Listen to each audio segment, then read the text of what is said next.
구약성경 791페이지 욥기 32장 1절 말씀부터 끝절까지 제가 읽겠습니다. 욥이 자신을 의인으로 여김으로 그 세 사람이 말을 그치니 람종족 부수 사람 바라겔의 아들 엘리후가 화를 내니 그가 욥에게 화를 내면 욥이 하나님보다 자기가 의롭다 하며 또 세 친구에게 화를 내면 그들이 능히 대답하지 못하면서도 욥을 정죄함이라. 엘리후는 그들의 나이가 자기보다 여러 해 위이므로 욥에게 말하기를 참고 있다가 세 사람의 입에 대답이 없음을 보고 화를 내니라. 부수 사람 바라겔의 아들 엘리후가 대답하여 이르되 나는 연소하고 당신들은 연로함으로 뒷전에서 나의 의견을 감히 내놓지 못하였노라. 내가 말하기를 나이가 많은 자가 말할 것이요 연륜이 많은 자가 지혜를 가르칠 것이라 하였노라. 그러나 사람의 속에는 영이 있고 전능자의 숨결이 사람에게 깨달음을 주시나니 어른이라고 지혜롭거나 노인이라고 정의를 깨닫는 것이 아니니라. 그러므로 내가 말하노니 내 말을 들으라. 나도 내 의견을 말하리라. 보라, 나는 당신들의 말을 기다렸노라. 당신들의 슬기와 당신들의 말에 귀 기울이고 있었노라. 내가 자세히 들은즉 당신들 가운데 욥을 꺾고 그의 말에 대답하는 자가 없도다. 당신들이 말하길 우리가 진상을 파악했으나 그를 추궁할 자는 하나님이시오 사람이 아니라 하지 말지니라. 그가 내게 자기 이론을 제기하지 아니하였으니 나도 당신들의 이론으로 그에게 대답하지 아니하리라. 그들이 놀라서 다시 대답하지 못하니 할 말이 없음이었더라. 당신들이 말없이 가만히 서서 다시 대답하지 아니한즉 내가 어찌 더 기다리랴. 나는 내 본분대로 대답하고 나도 내 의견을 보이리라. 내 속에는 말이 가득하니 내 영이 나를 압박함이니라. 보라, 내 배는 봉한 포도주통 같고 터지게 된 새 가죽부대 같구나. 내가 말을 하여야 시원할 것이라. 내 입을 열어 대답하리라. 나는 결코 사람의 낯을 보지 아니하며 사람에게 영광을 돌리지 아니하리니 이는 아첨할 줄을 알지 못함이라. 만일 그리하면 나를 지으시니가 속히 나를 데려가시리로다. 즉 세 친구가 욥에게 충고도 하고 또 지적도 하고 자기들의 이해로 욥을 납득시키고 또 회개시키기를 원했지만 성공하지 못했습니다. 욥은 끝까지 자기가 당하는 고난이 억울하다. 그것은 하나님이 아신다. 억울하게 하신 하나님이 왜 그랬는지 답하지 않으면 우리는 알 길이 없다. 여기까지 왔습니다. 그 세 친구가 이제 말을 못하게 됐습니다. 그러자 옆에서 지켜보던 이 엘리후가 드디어 32장에서 37장까지 6장에 걸쳐서 이제 마지막 참가자로 이제 욥을 꾸짖는 장면입니다. 이 6장에 걸친 엘리후의 지적 또는 깨우침, 권면 이것들은 앞에 나온 세 친구들과 내용면에서는 대동소이합니다. 하나님의 높으심과 하나님의 정의로우심과 하나님의 오래 기다리심, 권면 같은 것들을 무시하지 마라, 순종해라. 동일한 이야기인데 엘리후의 그 등장, 엘리후의 위치, 그 교훈은 무엇을 맡고 있는 것일까요? 여기는 앞에 있었던 세 친구들이 신앙에 있어서 원칙 그리고 인과응보를 가지고 신앙을 변명하고 욥을 권면하려고 했던 것과 달리 엘리후는 진심이라는 걸 가지고 나옵니다. 내용은 같지만 진심을 하나 더 붙이고 있는 거죠. 끝에 가서 보면 42장의 결론이 이제 하나님께서 세 친구가 틀렸다고 하시고 욥이 옳았다고 판정을 내리시는 걸 우리는 알고 있습니다. 그래서 욥에게 세 친구를 위하여 말하자면 제사를 드려 저들을 용서받도록 해야 된다라고 해서 사실은 그 세 친구들이 이제 무색해지는 것이 결론인데 거기에 엘리후는 등장이 되지 않습니다. 그래서 엘리후의 맡은 배역이 무엇인가에 대해서 이제 의견이 분분하지요. 더러는 엘리후의 발언에 이어서 하나님이 등장하신다. 그러니까 엘리후는 하나님의 말씀에 시작을 연 사람이라 이렇게도 하고, 너무나 이제 또 반대로 엘리후는 앞에 사단의 등장과 마찬가지로 여기에 긍정적인 가치가 없어서 배제되어 있다. 이런 두 극단적인 이제 견해가 있습니다. 엘리후가 무슨 사단과 같이 서 있을 만한 내용을 한 건 없는데, 분명히 욥기의 결론에서는 엘리후의 자리가 없는 것은 사실입니다. 하나님이 엘리후가 한 말을 이어받는 연속점은 있습니다. 그것은 이제 우리 하나님의 대답 38장 이후에서 어떻게 연속성을 가지는가는 볼 것이지만, 엘리후가 한 그 배역 중에 중요한 배역, 진심이라는 건 무엇인가, 열정이라는 건 무엇인가 하는 부분은 이제 욥기에서는 말하자면 결론상 부정적으로 다루고 있다고 이해하고 있습니다. 진심이란 뭐냐? 그러면 사전적 설명은 거짓이 없는 참된 마음입니다. 그게 뭐가 잘못일까요? 진심이, 우리가 신앙이라는 것은 다만 이성적인 문제가 아니고 감정이 함께 가는 전인격적인 문제이기 때문에 당연히 진심이라는 것, 진정이라는 게 필요하죠. 그러나 이 문제에 한번 이런 한번 더 깊은 이해를 한번 서로 나누어 봅시다. 간절히 기도하면 응답을 받는다. 맞는다, 틀린다? 간절히 기도하면 응답을 받는다가 맞는다, 틀린다? 손 한번 들어볼까요? 아슬아슬하죠? 이게 뭔가 시험 문제에 함정이 있는 것 같지 않습니까? 우리는 의심하는 시험을 늘 봐서 뻔하면 그건 정답 아닌 것 같아요. 그죠? 그러니까 지금 실력대로, 이해대로 손 안 들 거죠? 그러니까 손 드는 건 관두기로 합시다. 마음에는 한번 해보세요. 본인이 기독교 신앙에 간절히 기도하면 응답을 받는다. 기독교 신앙이다. 맞다. 맞다고 그래야 맞습니다. 그러면 하나만 더 나가보죠. 그래서 간절히 기도한 것 다 응답 받으셨습니까? 그렇지는 않습니다. 그것도 사실이죠. 간절히 기도하면 응답을 받는다가 기독교 신앙의 분명히 원칙입니다. 하나님은 간절히 기도하면 받아주셔야 됩니다. 그런데 다 받은 적은 당연히 없습니다. 가장 간절한 건 안 받아주셨습니다. 제 경우는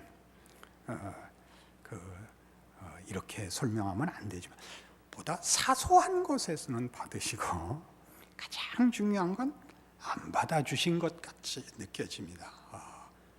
인생이 해결이 안 된 것이 평생 있어서 이건 왜 안 들어주셨을까 싶은 게 있습니다. 이걸 이제 제 학교에서 제 강의 시간에 이제 설교 연습이라는 그 시간이 있는데, 어떤 학생 하나가 바로 이걸 가지고 나왔으니까 간절한 기도는 응답을 받는다. 그래서 이제 제가 평을 해주고 이제 바로 잡아주는 책임이 있기 때문에 물었죠. 늘 응답을 받았어? 그랬더니 대답을 못하는 거예요. 뭔가 하나는 받았는데 다 받진 못했죠. 그래서 이렇게 이제 얘기했는데 여러분도 해보세요. 간절한 것이 조건이냐? 간절하면 무조건 답이 오는 조건이냐? 그럼 하나님은 없는 거죠. 간절하면 답이 나오는 거면 그게 무속신앙입니다. 대상과 상관없이 내가 간절하면 결과가 떨어지는 것은 기독교 신앙 아니고, 기독교 신앙은 언제나 구약식으로 얘기할 때는 아브라함과 이삭과 야곱의 하나님이고, 신약식으로 얘기할 때는 그 아들 예수를 우리를 위하여 내어주신 아버지가 성경이 얘기하는 하나님입니다. 그러니까 간절히 기도하면 받는 것은 그 기도가 들어줄만 하지 않는데 하나님이 측은히 여기시는 분이라는 뜻입니다. 둘이 어떻게 다른지 이해하시겠죠. 간절히 기도하면 하나님이 측은히 여기시는 분입니다. 무리한 것도 아마 들어주시는 줄로 압니다. 그것은 간절이라는 것이 조건이 된 것이 아니라 하나님이 불쌍히 여긴다는 뜻입니다. 그러니까 지금 그 얘기를 하고 있는 거죠. 엘리후의 얘기는 다 맞습니다. 그는 19절 보시면 18절부터 보죠. 이 얘기를, 내 속에는 말이 가득하니 내 영이 나를 압박함이니라. 보라, 내 배는 봉한 포도주통 같고 터지게 된 새 가죽 부대 같구나. 이게 무슨 말이죠? 막 미치겠는 거예요. 이 답답해서 막 미치겠는 거예요. 하나님은 그런 분이 아니야. 우리 식으로 해서 기독교 신앙은 그런 게 아니야. 이게 막 미치겠는 거예요. 그 뒤, 내가 말을 하여야 시원할 것이라. 내 입을 열어 대답하리라. 나는 결코 사람의 낯을 보지 아니하며 사람에게 영광을 돌리지 아니하리니 이는 아첨할 줄 알지 못함이라. 만일 그러하면 나를 지으시니가 속히 나를 데려가시리로다. 나 사심 없다 이게. 사심이 없다. 사심이 없는 게 기독교가 아니라, 그러니까 내가 얼마나 정결해야 되는가의 문제가 아니라 기독교는 하나님과 접속돼야 되는 것입니다. 요한복음 15장이죠. 뻔한 잘 아는 내용이지만 찾아가서 확인합시다. 요한복음 15장에 뭐가 나왔는데 예수님의 이 유명한 비유가 나오죠. 요한복음 15장 1절입니다. 나는 참 포도나무요 내 아버지는 농부라. 물은 내게 붙어 있어 열매를 맺지 아니하는 가지는 아버지께서 그것을 제거해 버리시고, 무릇 열매를 맺는 가지는 더 열매를 맺게 하려 하여 그것을 깨끗하게 하시느니라.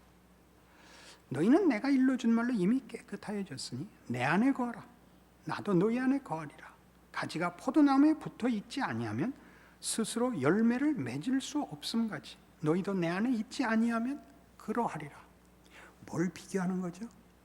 나무가 벌레를 먹었는가, 가지가 벌레 먹었는가, 썩었는가를 얘기하지 않고 붙어 있으라고 얘기합니다. 진심을 갖고 있고 사심이 없고 정결한 싸움이 아니라, 그 도덕성이 필요 없다는 것이 아니라 하나님께부터, 하나님으로부터 생명과 하나님이 원하시는 거룩함을 받아야 되는 것입니다.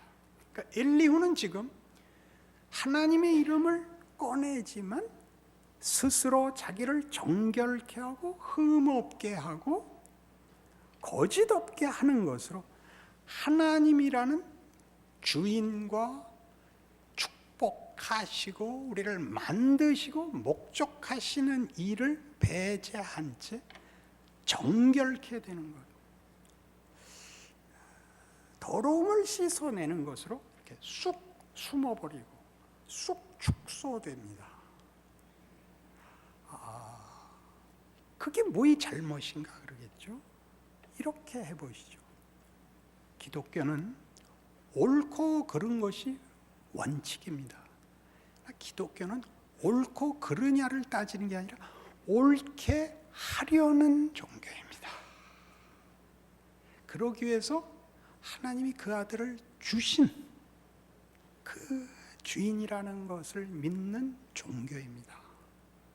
근데 우리는 지금 나누자고 얘기를 하는 거예요. 지금 누가 옳고 누가 그러냐를 지금 나누어서 지금 내 마음 시원하게 내 잘못을 씻어 정결케 하고 흠이 없으라고 자꾸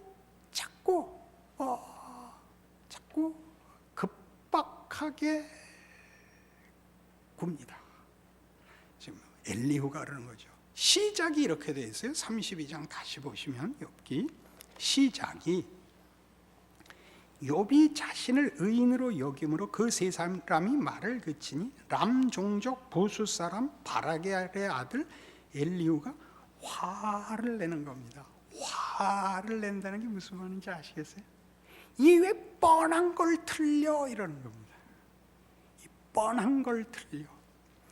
뻔한 것이라는 말씀은 지금 분명한 것을 왜 못해? 이 간단한 걸 왜 못해가 있는데 기독교는 기다리는 거라니까요. 우린 이미 믿었으니까 이제 죄가 뭔지를 알았고 하나님이 우리에게 거룩을 요구하신다는 걸 알았으니까 그 잣대를 당연히 써야 되지만 하나님이 그 아들을 다시 이 땅에 보내실 때까지는 우리는 끊임없이 기다리는 역할을 맡도록 되어 있습니다. 그리고 우리 먼저 믿어 앞선 자도 더 괜찮아지는 동안 시간이 허락되어 있습니다. 이 기독교의 의를 얘기할 때는 기독교의 의는 옳고 그른 것이 아니라 하나님과의 관계에 관한 것입니다. 거기서 엘리야는 크게 빗나간 사람입니다. 그러니까 여러분 예수를 믿으면 여러분 스스로에게나 같이 믿는 믿음의 형제들에게 무슨 덕목이 있기를 바라십니까? 그러니까 한 점 흠이 없기를 바라십니까? 아니면 내게 유익하기를 바라십니까? 이건 세상적인 잣대입니다. 기독교는 용서하고 기다려주는 것, 한마디로 따뜻한 사람이기를 바라는 것입니다. 어떻게 하시렵니까? 그게 욥에서 엘리후가 등장하여 자기가 맡은 배역으로 욥기에 위치하는 6장입니다. 제가 D.A. 칼슨이라는 사람의 교회와 문화, 그 위태로운 관계라는 책에 나온 이런 유명한 구절을 이 말씀에 비추어 인용하겠습니다. 모든 것을 단일 시스템 안에 넣으려는 노력은 상대적인 것을 절대화하고 무한한 것을 유한한 것으로 축소하고 그리고 역동적인 것을 물질화하는 결과를 낳을 수밖에 없다. 이게 무슨 얘기냐 하면 기독교가 세상에서 그 몫이 어때야 되는가? 우월해야 된다. 함께 가야 된다. 그냥 이렇게 분리해서 구별하고 살아야 된다라는 여러 견해에 대하여 어느 것 하나라고 말할 수 없다. 라고 얘기하는 대목입니다. 우리는 하나님의 일하심이 욥기에서 우리의 생각을 벗어나고 있다는 걸 배워야 합니다. 그러니까 뭘 배우라 그러냐면 저 사람은 예수를 왜 믿나? 저러고 왜 교회에 나오나? 그 모든 사람에 대해서 열고 있어야 됩니다. 세 친구와 엘리후가 되지 마시고 욥이 있다는 것을 다 인정을 해야 됩니다. 내 마음에 안 들고 이해가 안 되는 사람을 하나님이 기다리시고 용서하시고 구원하기 위하여 지금도 그 아들을 십자가에 매달고 계시다 라고 믿으셔야 되는 것입니다. 그럼 매우 혼란스럽지 않겠느냐? 물론 그렇습니다. 그러니까 기독교 신앙은 사실은 분명하지 않습니다. 매우 혼란스럽습니다. 이게 뭔가 싶을 겁니다. 그러나 여러분 이런 생각을 해보십시오. 또 하나, 우리가 국가, 사회, 정의, 무슨 도덕 이런 말을 하면 정답이 분명하고 옳고 그른 것이 분명하죠. 그죠? 그러나 우리가 늘 놓치는 보다 우선하고 보다 중요한 내용이 뭐냐면, 우리가 옳든 그르든 우리가 당연히 존재하는 의무와 책임을 지고 있다는 사실을 놓칩니다. 당연히 존재하는 의무와 책임이 뭐죠? 내가 존재하고 있잖아요. 내가 못났고 내가 아우성을 치고 누가 내 마음에 안 들면 그 사람이 없어야 되는 것이 아니라 그 사람이 있잖아요. 그죠? 하나님이 존재케 하셨고 하나님이 인도하고 계시다는 그 사실에 이 세 친구와 엘리후의 자리에 가는 자기를 붙잡아 돌이켜야 됩니다. 기다려야 됩니다. 억울하죠? 답답하죠? 불편하죠? 신앙생활할 거 매우 불편합니다. 사회가 몰라주는 것보다 자체 안에서 서로 이것이 우선이다, 이래야 된다가 사실은 신앙생활 내에서 일어나는 어려움입니다. 그걸 감수하라 그러는 거죠. 욥기가 42장까지 간다니까. 37장까지 고생하는 얘기죠. 욕먹고 고생하고 누가 옳았다 그래? 욥이 옳았다 그러고. 욥이 뭐가 옳았겠어요? 욥이 뭘 했는데? 나 억울하다 왜 뭘 했는데? 욥이라는 존재와 그가 당하는 현실이 사실이지 않느냐 이거예요. 어떨까요? 나는 이 말이 여러분들에게 위로가 됐으면 좋겠어요. 우린 누구에게 뭐라고 그럴 때 사실은 본인의 소원인 경우가 많습니다. 그걸 다른 사람에게 투사하는 거죠. 국가에 대하여 정치, 사회, 경제, 교회, 우리가 무슨 소원을 얘기하면 그걸 내가 못 견뎌서 그러는 거죠. 그게 해결이 되는 것보다 사실은 우리가 견딜 수 있으면 제일 좋아요.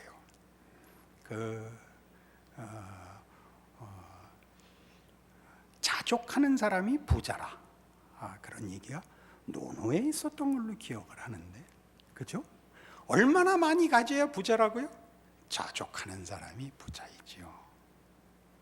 그러니까 기독교 신앙에서 우리가 누구를 내 마음에 들라고 꺾는 것은 결국 하나님을 와서 꺾는 거거든요. 포도나무에 가지가 붙는 것이 아니라 나무를 꺾고 있죠. 내 마음에 들어라가 우선하니까 기독교 신앙에서는 사실 큰 문제가 되는 것입니다. 우리가 살아있고 우리가 당하는 일이라는 것은 고립된 자기는 없죠. 사회적이잖아요. 내가 태어난 나라, 태어난 관계된 이웃, 내 가족, 내 시대라는 것을 도망갈 수가 없는데요. 그 속에 묶여 있잖아요. 우리의 불편함이 어디 자기 문제로만 불편하겠어요. 모두의 얽힌, 설킨 문제들로 인한 고통이고 억울함이고 분노고 그렇죠. 결국 그 문제를 내 맘 들게 이렇게 다시 판을 짜자, 속 시원하게 해결하자는 하나님의 일하심에 대하여 불만인 거죠. 그게 욥이 옳다는 답의 중요한 내용이에요. 욥이 옳다. 우리는 그 문제를 고린도전서 13장에 가면 이렇게 확인해요. 고린도전서 13장이면 여러분 다 아는 성경이죠. 유명한 사랑장입니다. 내가 사람의 방언과 천사의 말을 할지라도 사랑이 없으면 소리나는 구리와 울리는 꽹과리가 되고, 내가 예언하는 능력이 있어 모든 비밀과 모든 지식을 알고 또 산을 옮길 만한 모든 믿음이 있을지라도 사랑이 없으면 내가 아무것도 아니요. 내가 내게 있는 모든 것으로 구제하고 또 내 몸을 불사르게 내줄지라도 사랑이 없으면 내게 아무 유익이 없느니라. 사랑이 뭔데? 왜 사랑을 논하는데? 고린도전서 13장이잖아요. 앞은 몇 장? 12장. 그보다 쉬운 게 어디 있어요, 그죠? 그럼 뒤는 몇 장? 14장, 그죠? 여러분 성경은 그렇게 안 돼 있나요? 13장 그 사이에 있죠. 은사장 사이에 껴 있어요. 은사를 왜 줬느냐? 유익하라고 줬다는 거죠. 유익하라고. 그럼 이제 봐요. 똑똑하지요? 옆 사람이 유익을 누리게 해주세요. 돈이 있으시면 옆 사람에게 밥을 사세요. 좋아요? 건강하시면 옆 사람의 짐을 들어주세요. 그 얘기를 하는 거예요. 근데 12장 내내 무슨 얘기가 나왔냐면 은사를 가지고 나는 너보다 우월하다 그랬대요. 하나님은 나를 더 중하게 생각하고 너는 별거 아니라고 썼대요. 그래서 어디로 끌고 오냐면 사랑이 최고다. 사랑이 은사라는 얘기가 아니라 모든 은사를 사랑의 관점에서 이해하고 쓰지 않으면 잘못된 거다 이거예요. 사랑이 뭔데? 그거는 환상도 아니고 그건 능력도 아니고 그거는 정열도 아니더라. 뭐냐? 오래 참는 거다. 제가 주례할 때마다 하는 얘기예요. 오래 참는 게 무슨 뜻이라 그랬어요? 오랜 고통이라는 직역하면 그래요. 오랜 고통 결혼해 보시면 다 겪는 거예요. 전 남자니까 이렇게 얘기할게요. 오해하지 마세요. 여자랑 사는 건 어려워요. 다 아시죠? 여자랑 사는 건 어려워요. 여자들은 다 그래요. 남자들은 바보야 그래요. 모든 여자들이 그래요. 어떻게 알았게요? 여러 사람한테 들었어요. 남자는 다 바보야 그래요. 얼마나 답답하면 그 말을 했을까요?